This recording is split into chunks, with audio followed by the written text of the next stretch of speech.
మానవుడు జన్మ జన్మలో చేసిన కర్మలకు కర్మ ఫలాన్ని మాత్రం అనేక జన్మలెత్తుతూ అనుభవిస్తూనే ఉంటాడు. మళ్ళీ జన్మ ఎత్తినా ఈ జన్మలో కూడా పాపాలు పుణ్యాలు చేస్తూ ఉంటాడు. మళ్ళీ వీటి కోసం ఎత్తవలసిన జన్మల సంఖ్య పెంచుకుంటూ పోతాడు. ఇలా జీవి జనన మరణ చక్రాలలో ఇరుక్కుంటాడు. చేసిన పాప పుణ్యాల ఫలితాలను కాసేపు దుఃఖ రూపంలోనూ మరి కాసేపు సుఖ రూపంలో అనుభవిస్తూ ఈ సంసారం అనే సాగరంలో ఈదుతూ ఒడ్డుకు చేరుకోలేక మునిగిపోతూ ఉంటాడు. దాచిపెట్టిన ధనము పరులపాలు, అందమైన దేహం అగ్నిపాలు, అస్థికలన్నీ గంగపాలు.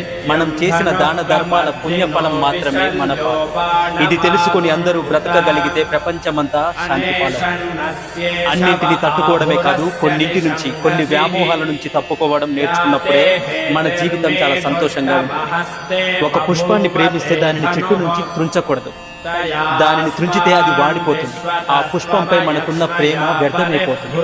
దాని అందాన్ని ఆస్వాదించాలంటే అది ఆ చెట్టుకి